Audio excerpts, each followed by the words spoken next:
This is Lagos, Nigeria's former capital city and today the country's economic and commercial nerve center.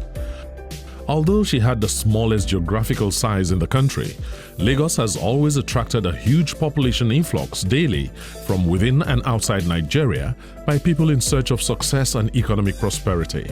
She is the most populous state in Nigeria, and this has continually exerted huge pressure on public infrastructure such as roads and drainages, public transportation and traffic control, social services, security and environmental management within the context of severely limited resources. The ugly strains of crime, congestion, traffic gridlock, armed robbery, mountains of rubbish, environmental filth, bad roads, collapsed health and educational facilities, societal breakdown and decadence increasingly worsened with time, even as the population continued to grow exponentially. Lagos needed a thinker, a visionary, and a modernizer at the helm of affairs. Bola Ahmed Tinubu came along from a poor background. He struggled to read, traveled to the United States in search of the golden fleece. As proof of his brilliance from early in life, he made the honors list of Richard Darley College. He subsequently transferred to the Chicago State University, Illinois, graduating with honors in 1979 and earning a bachelor's degree in business administration, accounting and management. Ashwaju is a friend of my youth, a brother, and a jolly good fellow. Bola and I were fortunate to have attended the same Chicago State University, CSU, but I was a year ahead of him. Bola studied accounting, and no worry to state is how much of an exceptional accounting student he was. So much so that he was a tutor and an academic mentor to his classmates and other students. Bola is a genius. It was not surprising that eventually graduated with honors and distinction with the prestigious cum laude. That was inevitable.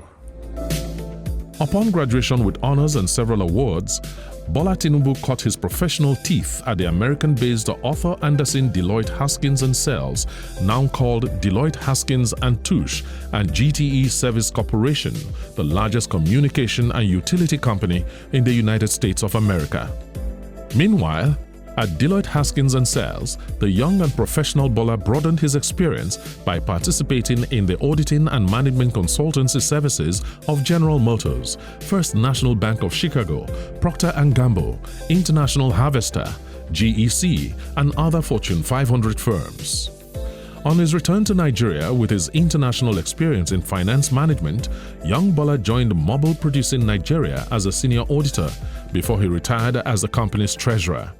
Bola Tinubu came to us late 1983 in Mobil Nigeria PLC to attend an interview for the position of an auditor in our audit department. He did the interview, he did excellently well, and we had no choice than to offer him the job. He came in and his performances were great, were excellent. So he is one individual, very proactive and very hardworking. He thinks ahead of his time. We appreciated him, we love him. And then we told him in 1992, when he came to us, that he wanted to go into politics. We were surprised. So what are you going to do in politics? You are doing very well here. And in fact, you have been tipped as one of the people to be considered for the post of the finance director when he retires. He said, no, sir. He was adamant and said he had to go. Then we then said to him, for the excellent job you have done here, if you had to go and you lose, please come back to your job. He left. The remaining is history, which we all know today.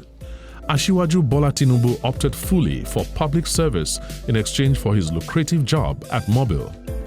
His first foray into active politics was as a founding member of the defunct Social Democratic Party SDP, on the platform of which he was elected in 1992 as a distinguished senator of the Federal Republic of Nigeria to represent Lagos West Senatorial District. He recorded the highest votes in the country in the Third Republic. He was chairman of the Senate Committee on Banking, Finance, Currency and Appropriation in that dispensation. He was at the forefront of the late Chief MKO Abiola's campaign for presidency in 1993 on the platform of the defunct Social Democratic Party SDP. When the June 12, 1993 election described as the freest and fairest in the country's history was annulled, Tinubu emerged as one of the fiercest opponents of the annulment. As the arrowhead of the struggle to actualize Abiola's mandate, the military junta reached out to him several times to jump ship and come over to their side. He refused to betray his principled commitment to the sanctity of a free and fair election. Exasperated by Tinubu's intransigence, the military viciously went after him along with other opponents of the annulment. He was charged with treason, detained, his house was firebombed. He eventually had to flee the country for his dear life. His wife, now Senator Oluremi Tinubu, and her children had to be smuggled out into exile. While in exile, he remained steadfast in his commitment to the pro-democracy struggle, making great personal and financial sacrifices towards this effort. Bola Ahmed Tinubu has remained true and loyal to MKO Abiola even till date, ensuring that his memory never fades. Hafsat Abiola, one of MKO's daughters, in a statement, acknowledged Bola Tinubu as the only one who still remembers MKO's family members and supports them. I implore all of you here today to help me in expressing the immense gratitude that I have for Governor Ahmed Bola Tinubu. I'm from Yoruba land, and the Yoruba people, in expressing gratitude, kneel down to greet those that perform their great. So in that tradition, I'm going to kneel down to greet Governor Ahmed Tinubu. Help me, because as you know, not everybody remembers Moshood Ashimawo or Lawole Abiola. Not everybody remembers Kudirat Abiola. Governor Tinubu does not forget them, does not forget the price they paid. Me in thanking him, Ejo, Ebanki. Thank you very much.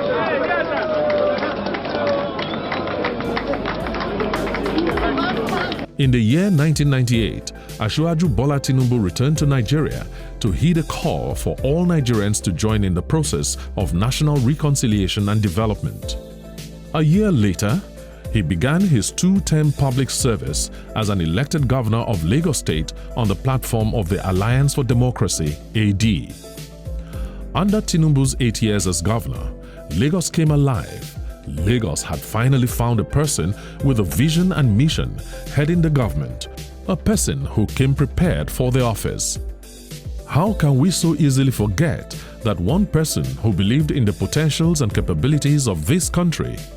One patriotic Nigerian was the architect, the source of all the credible achievements that abound across the length and breadth of the Lagos of today. As elected governor, Tinubu took Lagos from jungle to megacity. He came prepared to serve. He came with a plan and blueprint to succeed. Tinubu inspired a 25-year development plan of Lagos and helped lay the foundation for the infrastructural renewal, revenue breakthrough, and related reforms in Lagos. When Asiwaju Bola Ahmed Tinubu became governor of Lagos State, one of his first priorities was security due to the high rate of crime in the state at the time. To achieve this, he renamed the then Operation Sweep, which was a joint patrol team that had the Army, Navy, Air Force, and the police, and called it the Rapid Response Squad, RRS. He repositioned the team through training and provision of modern security equipment and communication gadgets. This boosted the morale of officers and the men of RRS, which translated to effective crime fighting in Lagos State. No elected governor in this dispensation since 1999 in Nigeria equals the vision, vigor, and vitality Bola Tinubu brought to governance. He has built and improved on the worthy achievements of some of his predecessors, including Colonel Mobolaji Johnson, Alhaji Lateef Jakande, and General Mohammed Buba Marwa, amongst others. Today, Lagos is a national and global model of good governance, thanks to Tinubu and his party. So, how did it all happen, and who made it happen? A brief journey back into the physical, economic and social conditions of Lagos some 23 years ago will reveal the following. When we came in as a democratic government in 1999, May was precarious, was coming into a jungle and an uncivilized environment. One, there were refugees, mountains of refugees all over Lagos. Schools without roofs, no single ambulance to save life. You can imagine where you don't even have hospital with one single defibrillator or oxygen facility that can save life. Civil service environment was of neglect and chaotic, total chaos and disorganization. Tinubu rewrote the rule book, broke away from development stereotypes, and against all odds, in spite of detractors and political enemies, he initiated and implemented policies that laid the foundation for infrastructural renewal of Lagos. Sunday, 27th January 2002, Lagos experienced the worst disaster in its history when massive explosions rocked Lagos as the ammunition depot at the Ikeja cantonment went up in flames. There was widespread panic, which led to the loss of many lives. The explosions continued for over 2 hours, and the talks of military attack on Lagos was rife. The television broadcast doused tensions and kick-started the massive rescue operations that ensued. This is Lagos State, and the nation have tried as much as possible to keep all aware. The presidency is aware of the situation. Our president is safe and sound. All democratically elected government is in place. There's no need to panic and there's no need to worry. If there's a need for any other action, you will hear from me as soon as possible. The Lagos we see today had one chief architect, Governor Tinubu, supported by a cast of competent technocrats and progressively minded individuals, one of whom occupied Alausa Government House between 2007 and 2015, Governor Babatunde Fashola. Irreversible commitment to democratic value and rule of law is important to me. And will continue to be my abiding principle.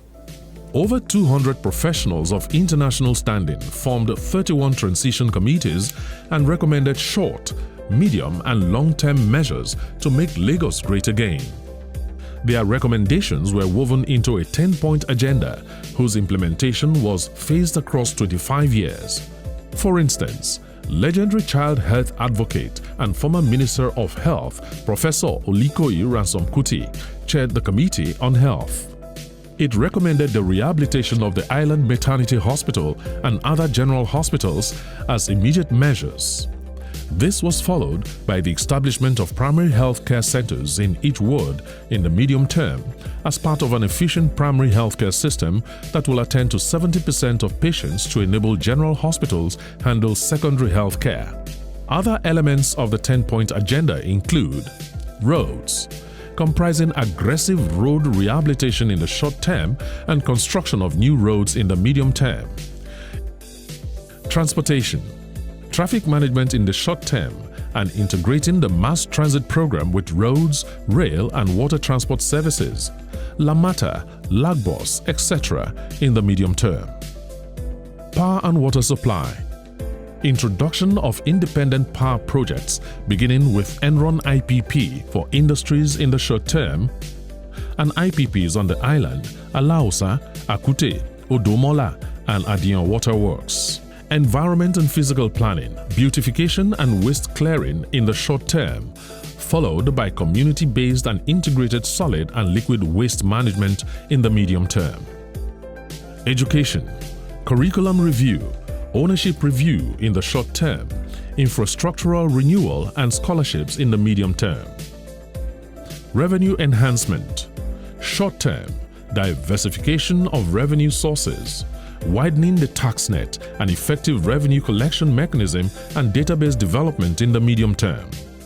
Employment, graduate employment and job creation in the short term and skill acquisition in the medium term. Food security, empowerment of farmers, support for strategic food preservation and farm settlements. Shelter, provision of affordable mass housing and new town developments. A leader without character, without the vision to develop other talents, even if you have the great achievement in brick and mortar, building bridges and others, if you don't build other successes, if you don't surround yourself and build a team of visionary people, you will lose your legacy.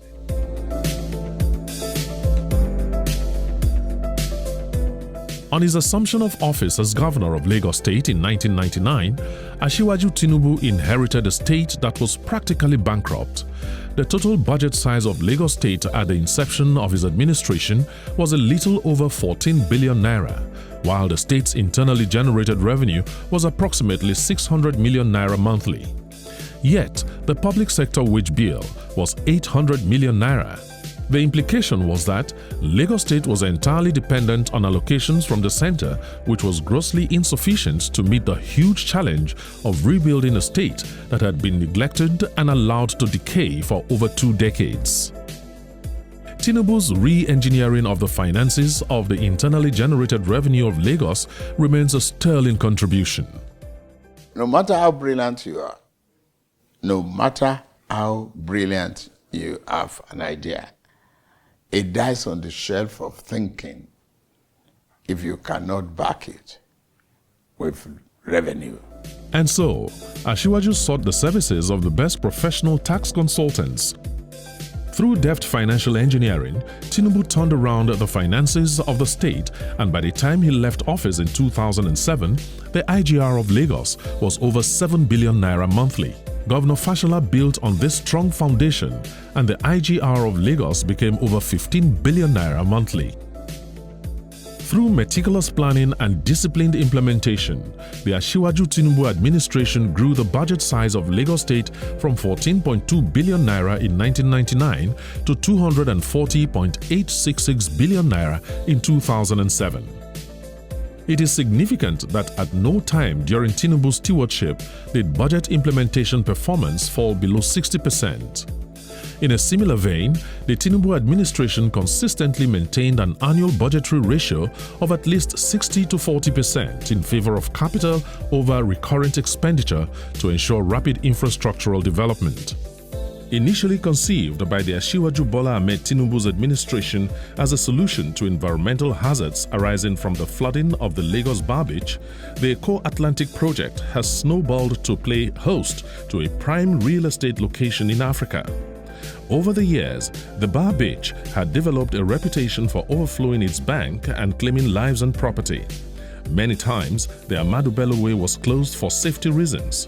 Studies showed that between 8 and 14 meters of the beachfront were eroded annually along the Bar Beach.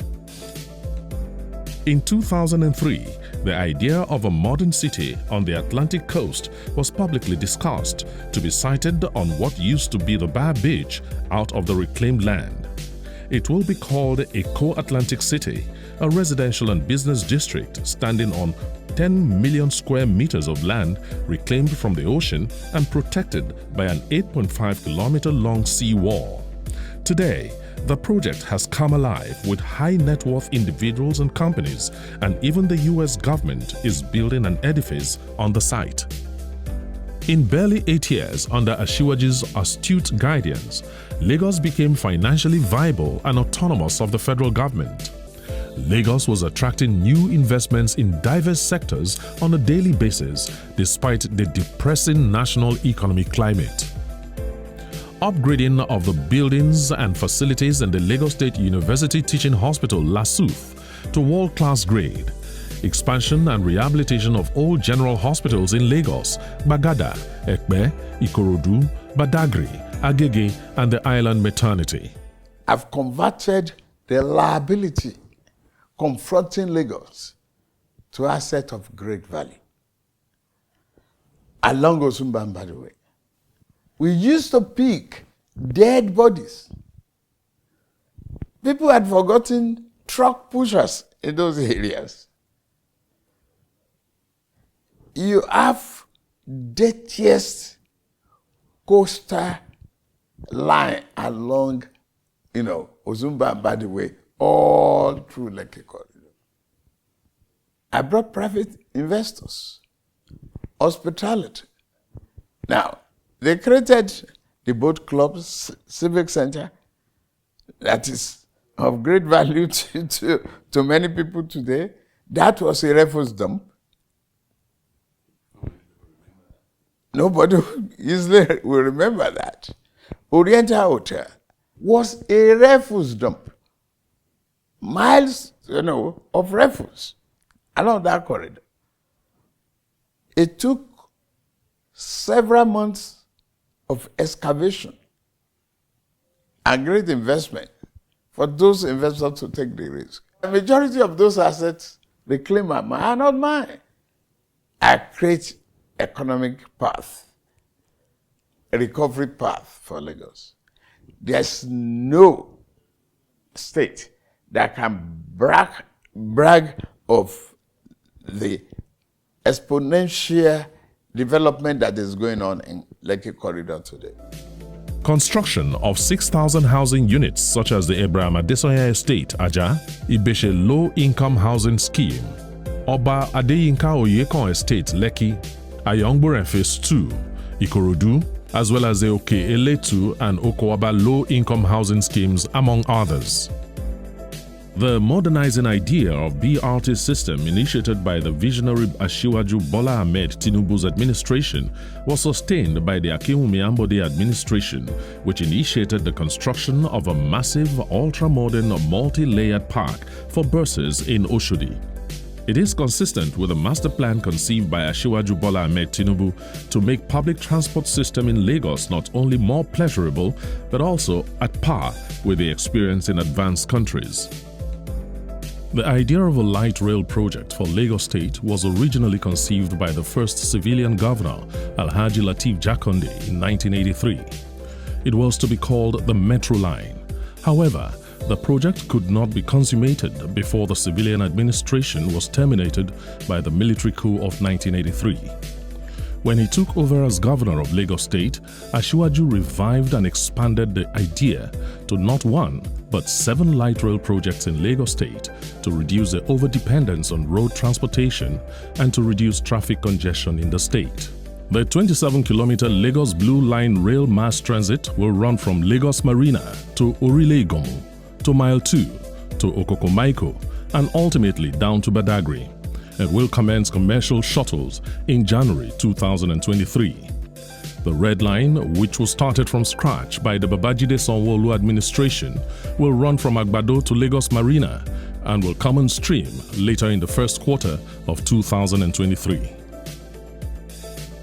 The Lekki Corridor has become the toast of real estate investors and the preferred location of mega industrialists.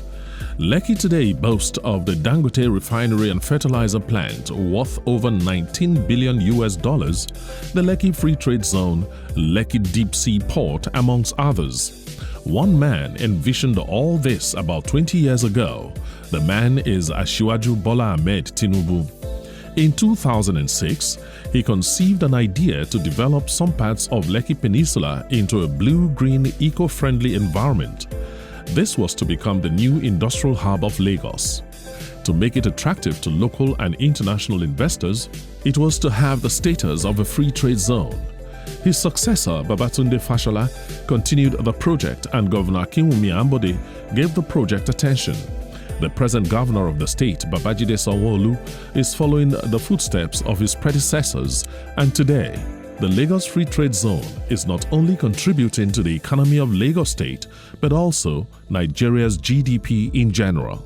But the story of Dangote Fertilizer and Refinery will be incomplete if we don't put the history to proper perspective. The idea around having a free zone in the Bejuleki area was conceived by our leader, Bola Ahmed Tinubu. And I was with him in 2003, 2004, when we took a trip to China and we were trying to conceive a free zone. And today here, this free zone is not only home to the largest fertilizer in Africa, but will certainly be home to the largest refinery, a single refinery in the entire world, come later in this year. Initiation despite stiff opposition by the federal government of the first successful independent power plant, IPP, by any state government, generating 260 megawatts of electricity from Ikorodu to the national grid. Completion of such abandoned projects like Teslim Balogun Stadium and the new government house at Alausa, as well as finding permanent solution to the erosion and perennial flooding of the Bar Beach by constructing an enduring shoreline defensive barrier. You must give credit to my predecessor. He was the one who started the protection of the Bar Beach. What the federal government used to do was to come and pump sand, 4 billion naira every year, and the sea will wash it away. And you can imagine how many 4 billions they have spent years and years until we said, no, there's a better solution to this thing. Before we did that thing, every year that it rained, flood used to reach NTA. NTA used to flood. NTA has not flooded for the last 7 years that I have been here because that solution is working. What I set out to achieve for myself, I'm achieving it. I'm achieving success. I'm an architect, a builder, and a developer, bunch into one. The architecture of the vision in public sector governance, I know it very well. We do it in celebration of a man who has spent the last 30 years of his life in creative and catalytic public service. He has, from his days as governor of Lagos State, provided clarity of thought and vision, pioneering vision in all aspects of governance. And I believe that our country has been gifted by this great transformative leader, Asiwaju Bola Ahmed Tinubu. Asiwaju is widely known as political strategist. Strategy is barren unless wedded to a higher purpose than just itself. Here, Asiwaju also sets himself apart. I have come to see him as a man who cares about people and who is a fountain of ideas for economic of the common man and woman. He is a true humanitarian, and we appreciate his contributions to Nigeria's and African progress. The continuation of Tinubu's outstanding policies makes Lagos State an exceptional and the foremost government in Nigeria. I left it better than I met it. This is the man, Asiwaju Bola Ahmed Tinubu, a leader among leaders, the irresistible force behind the movement for change in Nigeria.